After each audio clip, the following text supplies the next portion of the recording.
Got breaking news this morning. Massive job cuts at Amazon. Overnight, the company announcing it'll eliminate approximately 14,000 roles. This is the largest corporate layoff of the year, one of the largest in Amazon's history. NBC senior business correspondent Christine Romans joins us now. Christine, this may be preview of coming attractions. The AI boom is real, and it's meaning a lot of jobs are going away. It really is, and this is 14,000 at Amazon, and people will start to get that notice here today. The company says it needs to be lean and remain more nimble in this age of generative AI. They want to operate like the world's largest startup, they say, and they call AI the most transformative technology since the internet. They want to reduce layers. They want to be able to move quickly to harness this so that they can make more money and serve their customers. So I think you're seeing this in a lot of different businesses as well. We have seen layoffs recently from Microsoft, Meta, Google, Salesforce, Intel. Target last week announced some layoffs at its corporate office, sometimes for different reasons, but we know that companies are moving very, very quickly to try to harness this. It's so interesting. You've got the stock market at record highs, in part because of all of this spending and enthusiasm over artificial intelligence. At the same time, that same technology is being used in these companies to become more lean. And interesting, Amazon explicitly said, yes, this is because. Okay. Before we get into this, housekeeping, please don't forget to like, comment, and subscribe. Excuse me, I'm a little nasally because I'm, excuse me, battling some allergies here. But at any rate, I made a couple videos not too long ago talking about this very thing with Amazon, actually, that they're laying off. I think it was to the tune of 600,000 jobs due to AI, and the amount of pushback that I got. And before that, I made another video. And this is not like, oh, I'm right, I'm right, I'm right. It's just like, I don't think we, and I mean myself as well, as a collective, really understand what's happening with AI. To be quite frankly with you, I don't fully understand it. But I think the best way to understand what's happening is to not only look at AI, but I've said this before too, is to look at monetary policy. And no, it's a boring topic. No one likes to talk about it, so I'm not going to bore you to death with it. But it's if you're not if your antennas are not raised at this point, I don't know what it is.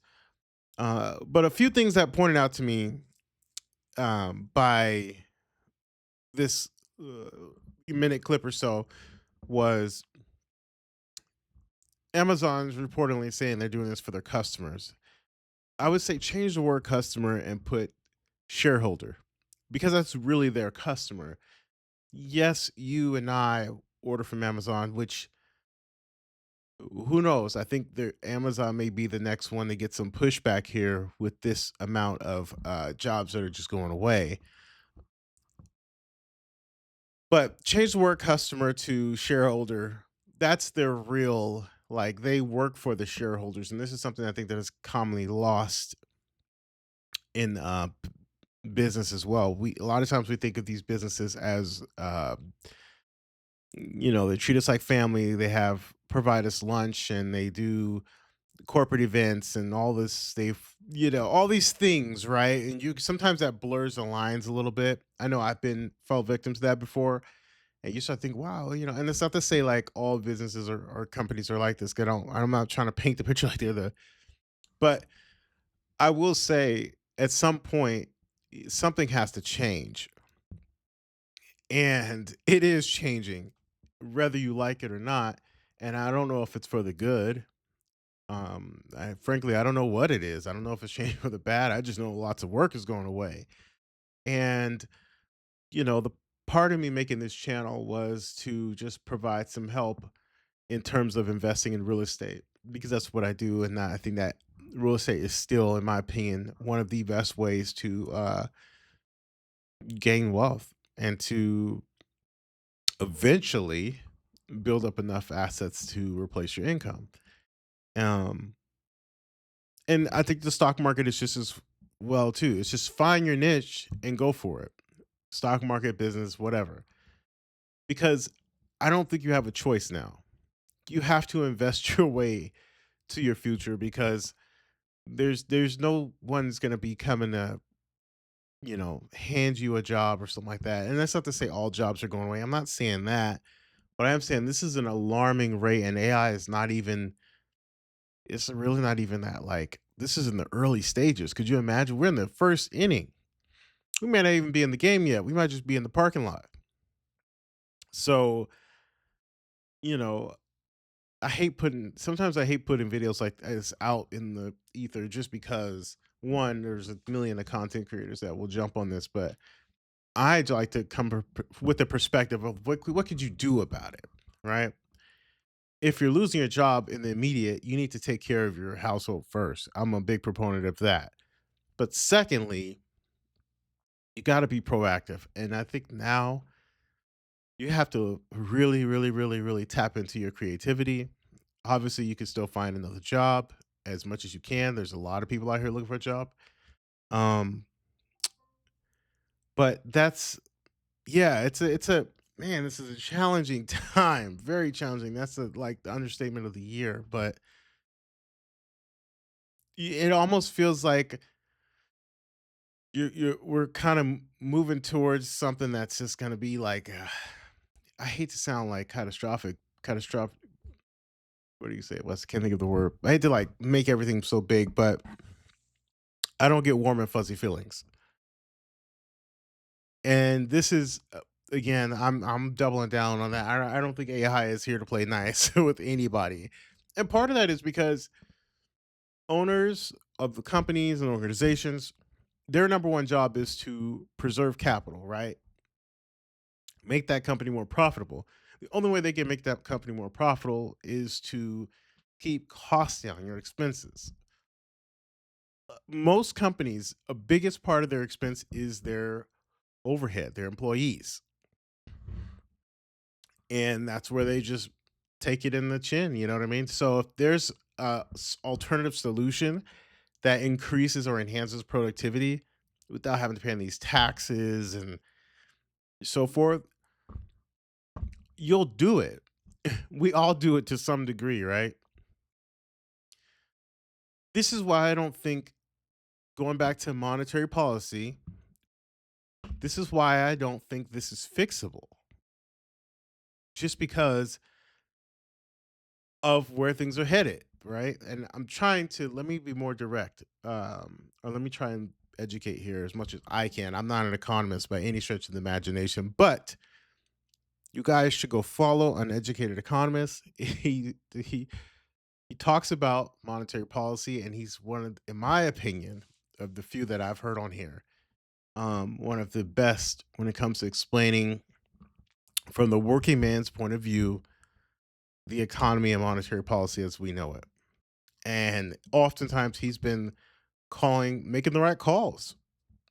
He wasn't formally educated or anything like that by traditional means, but he's just go check out his channel. You will not be disappointed. And you could tell him you were sent by the Melodic Investor, but he doesn't know who I am, but I'd love to just talk to him. Maybe we could set up something. So if enough of you guys go over there, maybe that'll happen. But how this ties into monetary policy is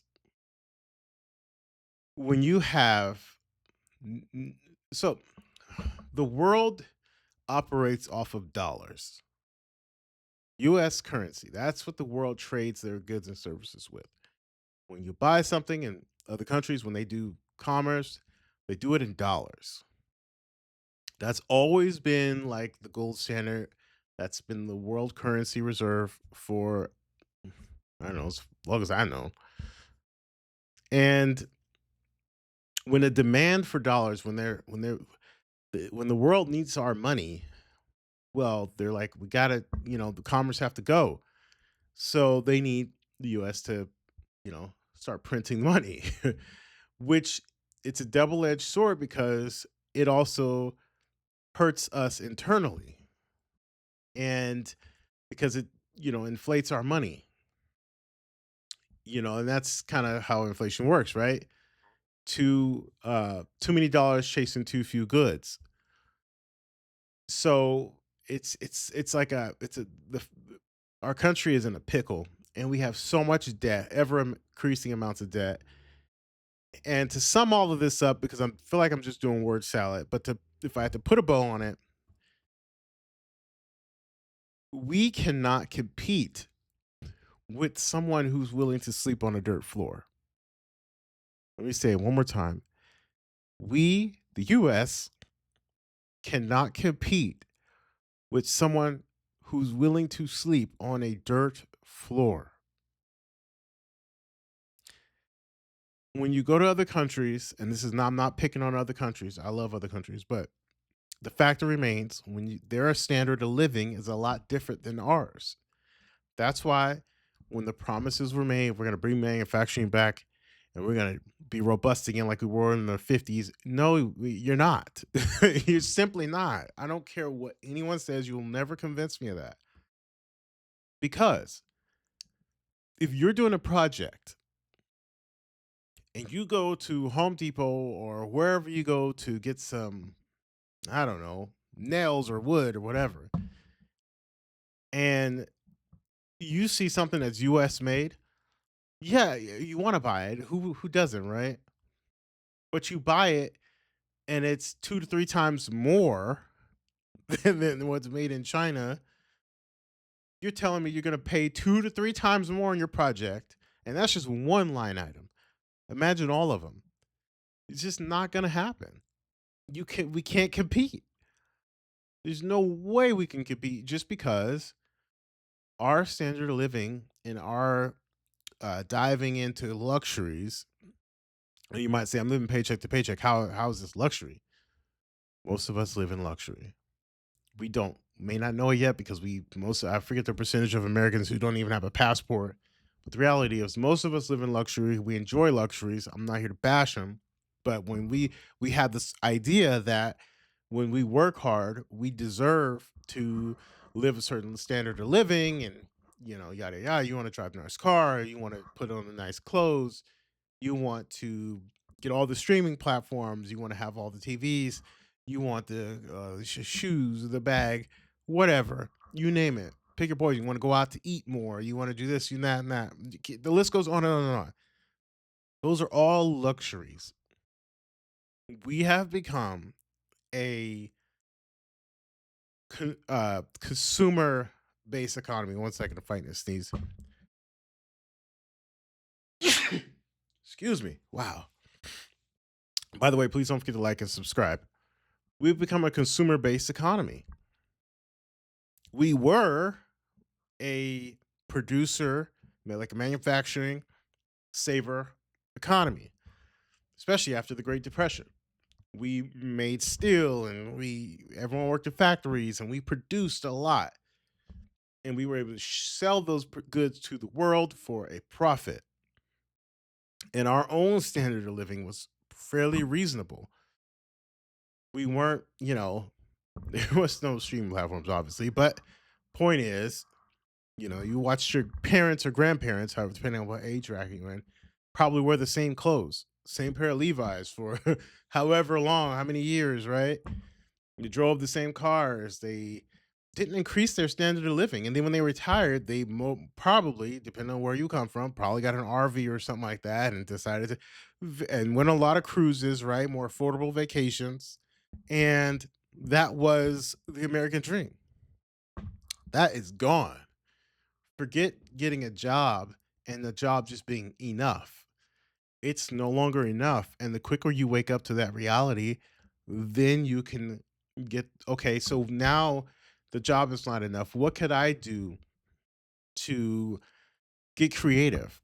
Whether it be starting a YouTube channel, you have to invest. You have to invest now. You cannot not invest. Investing has to be fundamental, especially in all of the products and different services that you use. You should get into the companies and learn about these companies and what they do, how they operate, how are they profitable. Learn these things so that you can invest, and you have to reduce your standard of living across the board. Like what we know that used to be can't be anymore. And most people will probably push back on me in the comments, probably do all that stuff, but You don't live at your means, you got to live below your means, right? Big difference. And those are things that I hate to be this. I'm not trying to beat people over the head, but I am trying to make you realize that nobody's coming to save you. These corporate jobs it's done. I keep seeing on LinkedIn people saying like AI is not here to replace us. Yes, it is. Wake the hell up. It is. It's going to happen. It it'll happen in our lifetime. I'm a millennial. It's going to replace us. Not rather than sit here and complain about it, mad about it. You could have your feelings, fine. Now you got to get up and do something about it. You can go protest, you can do all these things, fine. Go do that. But at the end of the day, you need to make some money. And not only do you need to make money, you need to turn that money around and make that money work for you.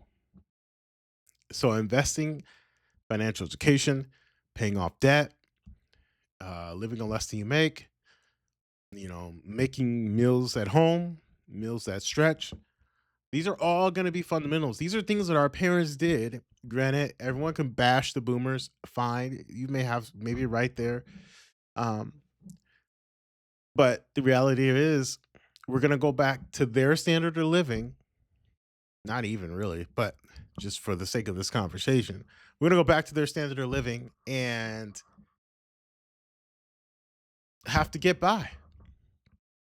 I think and I'm going way off of this video probably, but I don't care. This is where I was supposed to go today. So I don't write a script when I do this stuff. I just talk.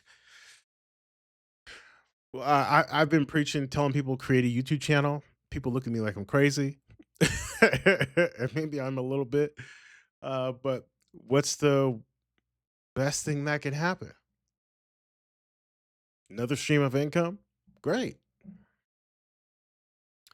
We got to get out of ourselves about like just out of our own way sometimes and just dare to be creative, dare to go for it. I can't tell you how many looks of friends that, oh, you're one of those, right? Being a YouTuber, whatever, whatever. But I don't, whatever. I don't care. That's, maybe it's my personality. I've never really cared about what people thought about me. And that sounds callous, right? Because you want to people. I care about people what people close to me think. I don't care about what others think of me. Um, not saying my way is the right way. It's just the way that I know, and I think everyone should start a YouTube channel. Hey, oh, some people on YouTube it's saturated. You're you. You're unique. Find your voice. Your audience will come. I'm not monetized or anything like that, but I'm building it over time. Where I was a year ago is not where I'm at today. So my point in saying all this and getting on my soapbox is the investing's the only way. We have to go back to living within our means. We really got to question if college is the right move, depending on what we're doing.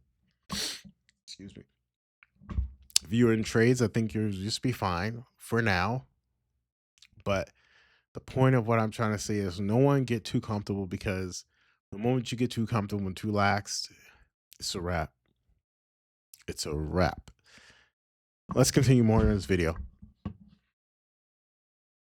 Because of AI in that statement they put out this morning. So you touched on it a bit, but bigger picture now, AI appears to be reshaping the economy or at least the jobs market. And it seems though we're in the very early innings of it. The Treasury Secretary a couple weeks ago said he calls this the third inning, which means there's a lot more to go here as companies learn how to use these tools. And as these tools change, in some cases, they haven't even been created yet, the tools that some of these companies are already starting to reposition for. So it's quite interesting, the ground that is changing here. And, when you look at what Amazon is saying, it talks about next year into 2026. It will be hiring in some places, but it will be looking into 2026 for ways that it can continue to operate like the world's largest startup. Early innings, but we had an 18-inning baseball game last night. Right. So that's right. We The shall road is see. long. Thank Yes. you, Christine. Thanks, Christine. Hey, thanks for watching. And don't forget, you can catch the Today Show every We all know where we can catch to today's show, but hopefully you guys realize that I don't know. I want to be helpful. I don't just want to come up and shout the problem. I want to shout solutions. I still think you can do it. You just need to believe in yourself. It's harder and harder to do, quite frankly, be honest with you. Um, but you got to start somewhere. And I think group economics is a way out. I think intergenerational living, work, collaborating with friends. We may all be living in one big house together, and everyone pulling their weight, doing their thing. That's going to be probably the way of the future. So um, we just got to do what we can, and we do need to find a way to check the corporate, not in the sense that you know they're bad or anything like that. They're operating the way they should operate. Let's be clear. They're not doing anything bad, but can you throw us a bone? It's like, can you guys like think about your people, think about the country, think about a society as a whole. And I just don't think enough oversight goes to that. And I've often said, I mean, I have no desire to start a company. If my YouTube channel grows into a company, then I guess I'll have no choice. But I've often said, if you just really invested in people, I really think you'd be profitable no matter what. There are companies out there that do that and have that belief. I'm a strong believer in people. Um, yeah, they're difficult. Yeah, they're challenging. Yes, they call into work. Yes, they don't show up on time. Yes, they miss assignments. But we're all just people trying to figure it out. And I think we need to give people more grace. I'm not saying we have to put up with bad behavior, but if you are in a position of power, try to be patient. And yeah, hopefully you guys enjoy this video. I will make more content, obviously, and you can always catch me here. And please subscribe if you have not, and hit the like button. One of the things that I'm considering doing is going live, and I want to do that and just to help people with ideas in real estate. I'm not an expert. I've been doing it a while. I may know a few things, but yeah. And once I told myself, once I get to maybe 800 subscribers, maybe I would consider that. So still got a ways to go, but just kind of putting that out there. So please subscribe, tell a friend, and we'll catch you guys in the next one. Take care. Bye.